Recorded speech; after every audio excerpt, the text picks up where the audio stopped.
રાષ્ટ્રપતિ દ્રૌપદી મુર્મુએ સિલવાસામાં બાળકોને મળીને 76 કરોડના ખર્ચે બનેલી સ્વામી વિવેકાનંદ વિદ્યા મંદિરનું કર્યું ઉદ્ઘાટન। પોતાના સંબોધનમાં રાષ્ટ્રપતિએ શિક્ષિકા તરીકેની યાદો વાગોળી કહ્યું, શાળામાં શ્રેષ્ઠ શિક્ષણથી ભારત બનશે શિક્ષિત ભારત। તો નમો મેડિકલ કોલેજમાં વિદ્યાર્થીઓ અને અધ્યાપકો સાથે કર્યો સંવાદ। પ્રધાનમંત્રી નરેન્દ્ર મોદીએ બિહારને આપી 12,100 કરોડના વિકાસ કામોની ભેટ। રેલવે, ઉર્જા અને પરિવહન ક્ષેત્રની વિવિધ પરિયોજનાઓનું કર્યું લોકાર્પણ અને ખાતમુહૂર્ત। કહ્યું, ડબલ એન્જિનની સરકાર બિહારના વિકાસને ગતિ આપવા પ્રતિબદ્ધ।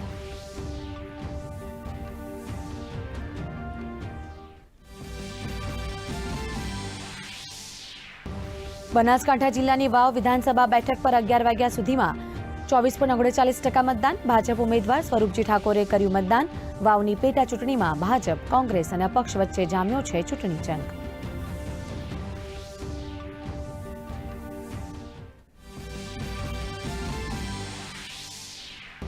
ઝારખંડ વિધાનસભા ચૂંટણીના પ્રથમ તબક્કાની 43 બેઠક પર ચાલી રહ્યું છે મતદાન। 11 વાગ્યા સુધીમાં સરેરાશ 29.31% મતદાન।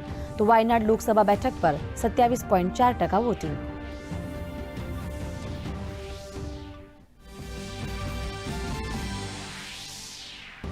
બુલડોઝર એક્શન મુદ્દે સુપ્રીમ કોર્ટનો મહત્વનો ચુકાદો। માત્ર આરોપોના આધારે બુલડોઝરની કાર્યવાહીને ગણાવી અયોગ્ય। કહ્યું, કાયદાનું પાલન કર્યા વગર જ કોઈનું ઘર ન તોડવું જોઈએ। મનમાની કરતા અધિકારીઓને ક્યારે માફ ન કરી શકાય।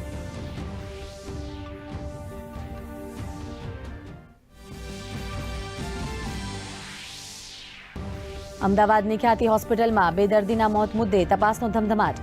આરોગ્ય વિભાગની ટીમ તપાસ માટે પહોંચી। આરોગ્ય મંત્રી ઋષિકેશ પટેલે કહ્યું, તપાસ બાદ દોષિતો સામે થશે કડક કાર્યવાહી। ભવિષ્યમાં આવી ઘટના ન બને તે માટે રખાશે તકેદારી।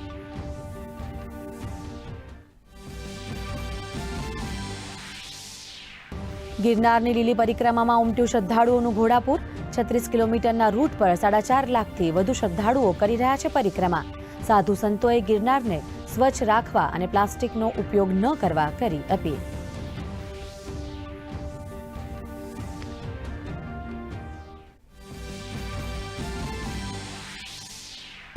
ભારતીય શેરબજારની ઘટાડાની ચાલ યથાવત। સેન્સેક્સમાં 78,200ની સપાટી પર કારોબાર, તો નિફ્ટી પણ 23,800ની નીચે। તમામ સેક્ટરલ ઇન્ડેક્સ લાલ નિશાને। ગઈકાલના ઘટાડા બાદ આજે સોના ચાંદીના ભાવમાં સામાન્ય વધારો।